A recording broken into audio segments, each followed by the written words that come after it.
Dino Park and Eco Garden. Ito si Hermes Unao. And in today's video, update lang tayo at babawi tayo ng oras sa ating mga halaman. And pakarami natin dapat gawin kasi nung ating mga previous vlogs, nakita nyo naman na kung saan tayo naglayas-layas tayo. Kaya babawi tayo ngayon sa ating garden. Kaya ako ready na kayo mga ka-MDP. Tutok lang po.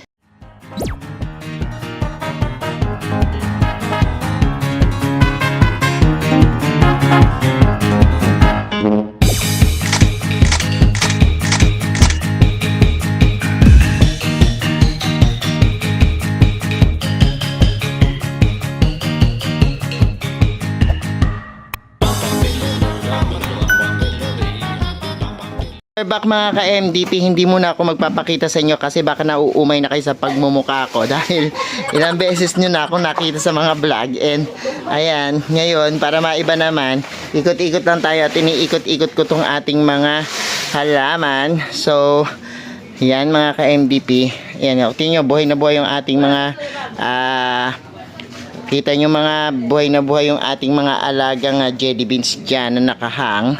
Tapos ayan din, mamumulaklak na itong ating cactus na rat's tail. Oh, ayan. So, kita nyo. Or monkey's tail. Ewan ko ba kung ano yan. So, ayan po mga ka-MDP. Kita nyo na yan. And marami pa akong pakpakita sa inyo.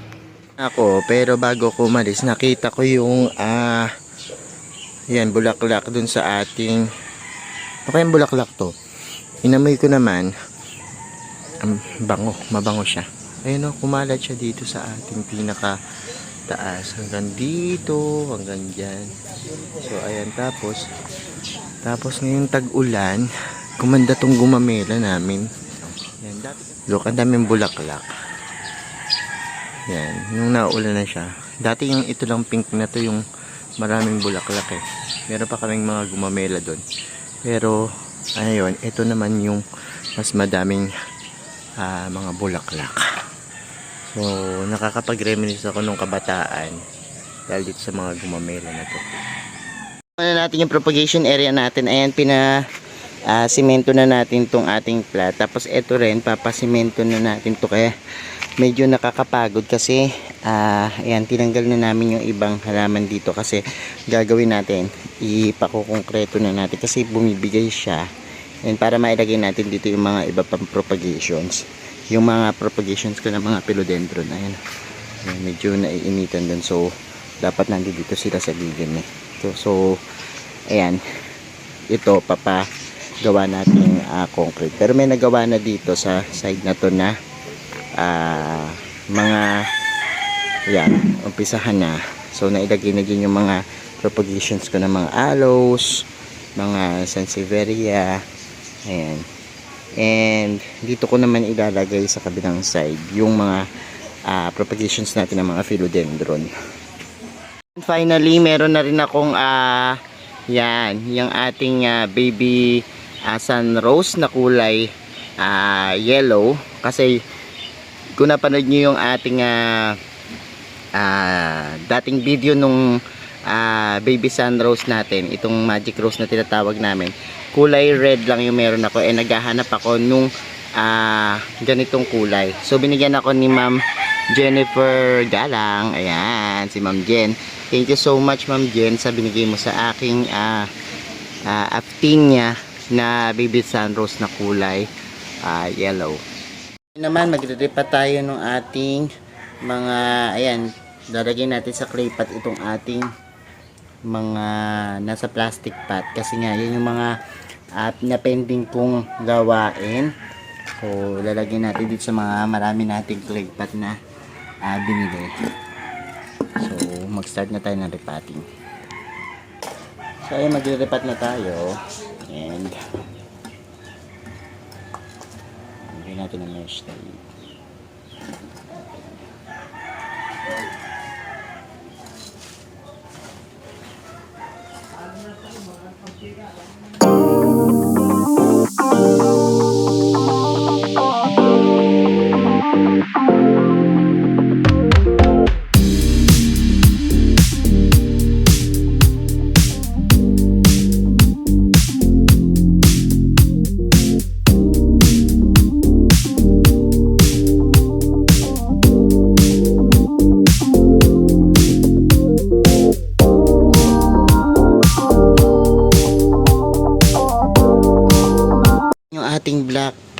friends, meron siyang parang mga, ayan mga aphids. Tapos ito naman, ayan, may mealybugs na mga kumakapit. Ayan yung itsura ng mga fungus na yan. So, ang gagawin ko ngayon, dyan sa ating, ito naman isa na to, wala. Ito, mas healthy tong isa na to. So, sayang naman, tagal na nito. Kung last time, di ba, tagal-tagal sa mga, previous na videos ko. Tagal ko na yung ginawa. Ang gagawin natin ngayon, sprayan ko to nung ginawa nating solution yung may baking soda. Yan, para, patayin natin yung mga hayop na yan. Sprayan na natin siya para mawala. Ito yung ginagamit ko dito, yung may baking soda na may cooking oil. Tingnan nyo na lang yung aking previous video.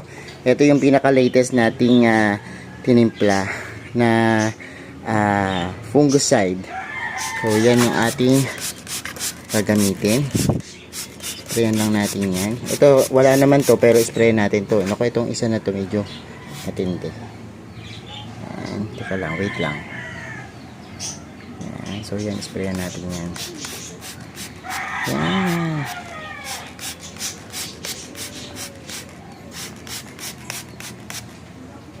So, yan. Kasi yung mga ito, mapupuksa to ng baking soda. Lang. Medyo para siya umikot-ikot. Alam niyo naman ito, sabi. Wait lang, ayan. So, ayun nagiging brown siya pag in-sprayan, Tingnan nyo, look. Nagiging brown siya. Hindi ko alam kung sign niya na namamatay siya. Look. Parang nagiging brown na hindi ko maintindihan kung nagiging kanina puting-puti yan, di ba? So, may tatanggalin ko na rin yan. Mahirap mag-spray na may hawak ng camera. Pero, sprayan pa rin natin yan. Tagal na nitong aking black prints na to, and buhay pa siya. So, sprayan natin siya hanggang matanggal yung mga white na yan at yung mga ano yan. So, ito naman okay rin din na nadiligan to kasi hindi ko pa to nadidilig. Wala pa siyang total watering schedule niya ngayon. Gaganyan ko siya, sprayan ko siya. Tapos yan. As you see ngayon, pahapon na paggabi na mag-spray kayo nito hapon paggabi. Para hindi masunog yung dahon niya. So ayan. Tingnan natin, hawakan ko yung tanggal na yung isa pero ito look, tingnan natin yan, ayan siya tingnan nyo, look, kanina puting puti siya, ngayon parang naging brown, baka yun yung senyalis na namatay na siya. So ayan, so tapon na natin to. So ayan yung aking black prints na kung naalala nyo nakaraan, okay pa siya hanggang ngayon. And lalo ito, napaka healthy, kaya medyo yun na yung kulay niya. So hapon naman yan, matutuyo na yan buong magdamag. And talaga ngayon tag ulan, usong uso talaga yung mga fungus, aphids, yung mga kung ano-anong mga peste. Kaya dapat gumamit kayo ng yan, may mga garden hacks ako diyang tinuro sa mga previous video. Hanapin nyo na lang po yung mga panlaban sa fungus. Mga organic rin yung mga ginawa natin dyan. Meron din tayong mga ginawa dyan na chemical din. Meron din naman mga chemical dyan na suggestion. So, search nyo na lang po sa ating playlist. Ano po? Nakikita nyo dyan sa video ko. So, ayan, okay na siguro to. Na-sprayan na natin. And iba naman ang gagawin natin, ikot pa ulit tayo. So, ayan, tinesting ko naman yung ibang mga succulents ko na wag silang diligan ng medyo mahaba-habang period of time. So kaya lang ang problema, ayan, na dehydrated si McDo Gali ko, and feeling ko na underwater siya. Pero yung iba okay naman.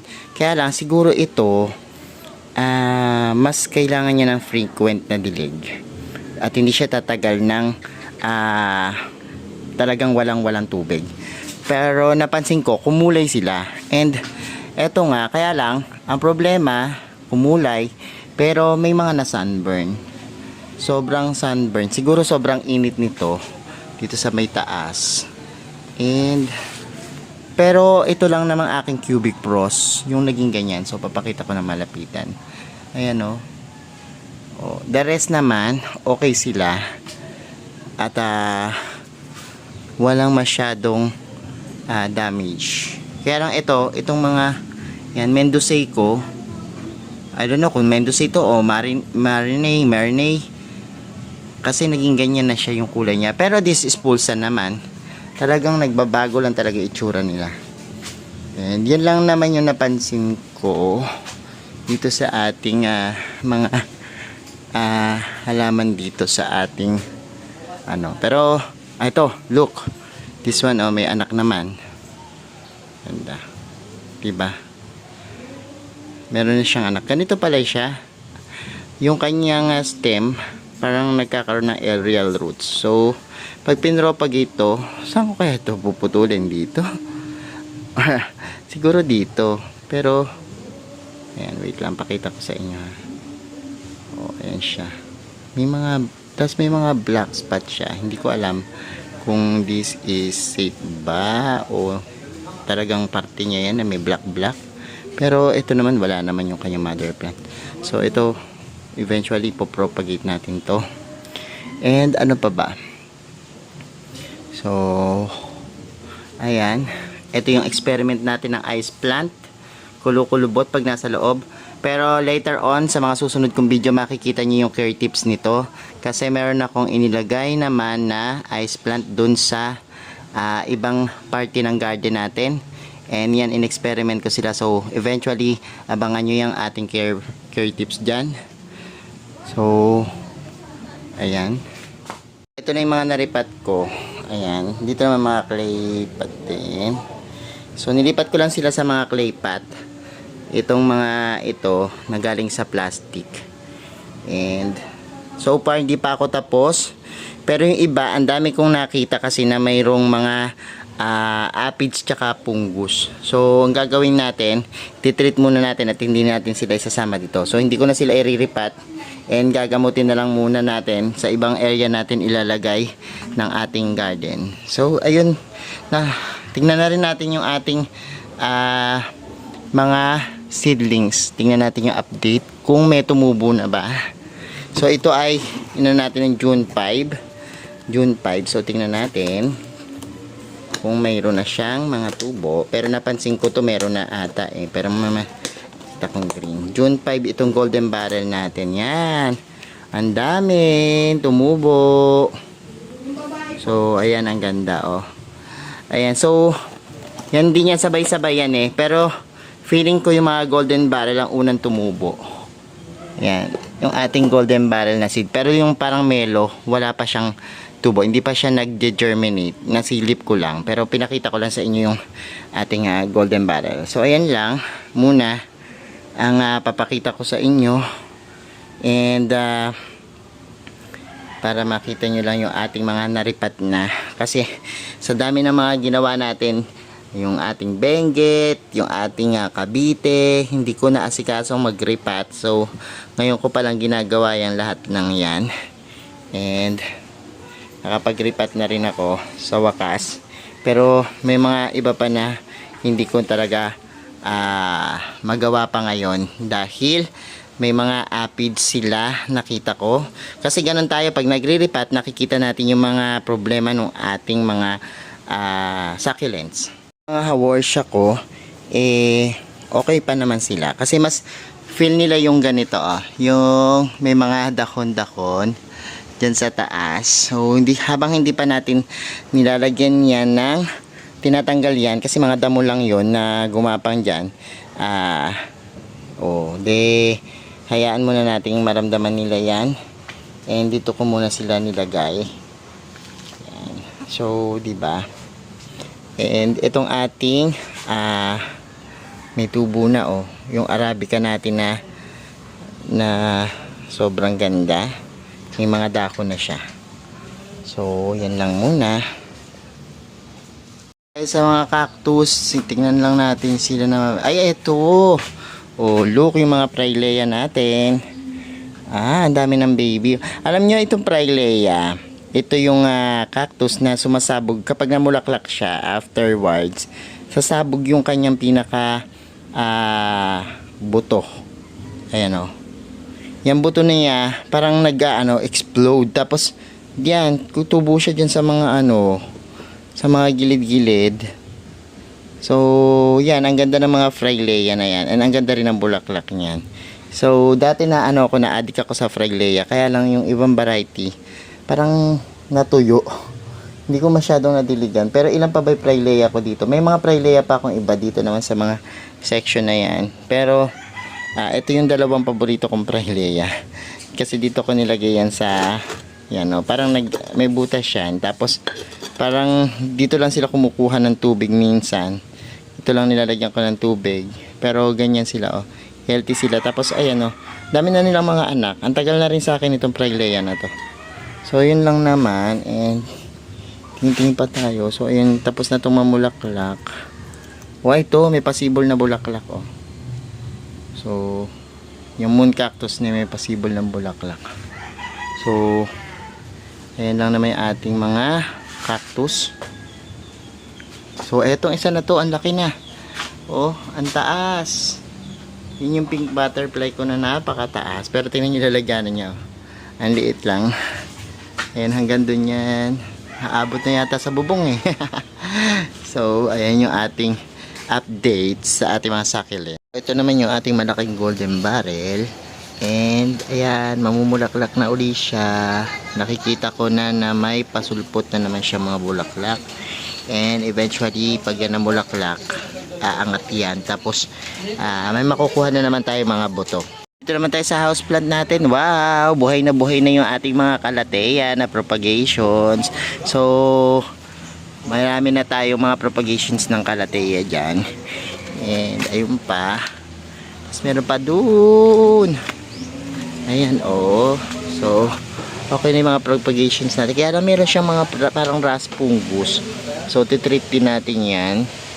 Tapos, medyo crowded na dito. Siguro, yung mga iba dito, dun sa pinagagawa natin, pag natapos yung ating propagation area dun, lilipat na natin yung iba dito sa ating mga... Oh, grabe itong mga photos. Ang haba na, oh. Look. Yan, oh. May mga photos din tayo dito. Di ba pagagapangin ko yan dito sa taas? Ayan. Ang haba na. Hanggang doon na. Nandito na siya. Nakaabot na siya dito. Ayan. Magdudugtong na sila ang mga yan. Ating mga photos. Nangyari dito sa anthurium ko. Ito yung problema ko eh. May mga dilaw-dilaw na ganyan. So, pero eventually, gagamutin natin yan. Tingnan mo yung sumulpot na dahon. Parang baliktad, ano? So, yun yung anthurium ko na magnificum. So, ang gagawin natin ngayon, sa mga sunod kong vlog, papakita ko sa inyo kung paano natin ititreat to. So, ayun naman yung ating halicornia. Pwede na rin pala itong i-propagate. So, papropagate na rin natin to sa mga susunod na video. Naman yung photos natin na kinabit dun sa dingding at pinagagapang natin papunta dun. So, ang haba na niya. So, lalagyan pa natin siya uli ng doon hanggang dyan. So, para dun sa ating yan buo na yan. Pagagapangin ko yung photos na yan. So, sobra, ayan o, natanggal yung mga dahon niya. Pero pinapahaba ko pa naman to. Tapos biglang lumit yung dahon niya sa dulo. And, feeling ko underwater na siya. At ang dami ng mga old leaves. Tanggalin na natin. So, salatin natin kung tuyo ang lupa, tuyo na ang lupa, kaya dapat ito'y diligan na. Irrigation natin ang Prolifica, okay naman siya, and feeling ko may mga ugat na to. And kaya lang hindi nagtuloy yung, tingnan natin yung ito hindi nagtuloy pero parang meron. So tingnan natin, meron nga, ayan. So ayun yung mga leaf propagations, akala ko hindi sila nabuhay, pero ayan, may mga tumubo na rin pala sa ating mga leaf propagations ng ating mga Prolifica. So ayan, so successful propagations naman, and ayan, hintayin na lang natin na medyo lumaki-laki pa siya. Namatay na isda dito kasi hindi tumutulo yung pump na yan. So puntahan natin na Ate Mayana. So yung mga Mayana natin, ayan no, medyo naging legi-legi at lumaki na. Ang gagawin natin, titrim natin yan. Tapos magkakaroon ako ng challenge. And puntahan natin yung iba pa nating mga halaman. So ayan mga Mayana pa rin oh. Ang pangit na niya. Tingnan nyo oh. Naging legi na kasi hindi na siya natitrim. Pero lumaki yan, bibilugin natin. Ayusin ko yan. At abangan nyo yan sa ating mga vlog. So, yan ang muna. At ang daming mga halaman. Punong-puno. Lalagyan natin yan dun sa ating propagation area. Naku, ito naman ating monstera. Naku, medyo nasunog oh. Pero ako sanay na ako. Actually, nasusunog naman lagi sila. Lalo na yung mga part na mayroong mga variegated. So, pero dito na siya nakalagay. Ang bigat ng paso niya, hindi pwede kagad buhat-buhatin. At ayoko na maibay pa yung prima niya. Pero eto naman, yung mga bagong tubo, okay naman sila. So, okay na sila dyan. Kaya MD, pinapanood nyo na yung ating video. Update lang yan. At hindi nyo muna ako makikita for samantala. And sa mga hindi pa like-subscribe sa ating YouTube channel, subscribe na po kayo. Don't forget to hit the notification bell para laging updated sa ating latest na video. Mag-like and follow din po sa ating Facebook page, pati sa TikTok at Instagram. Search lang po Hermes Sunao or Mini Dino Park and Eco Garden. Dadabas na po yan na sa ating mga social media accounts. And again, this is Hermes Sunao nagsasabi sa inyo ng happy planting. Bye-bye!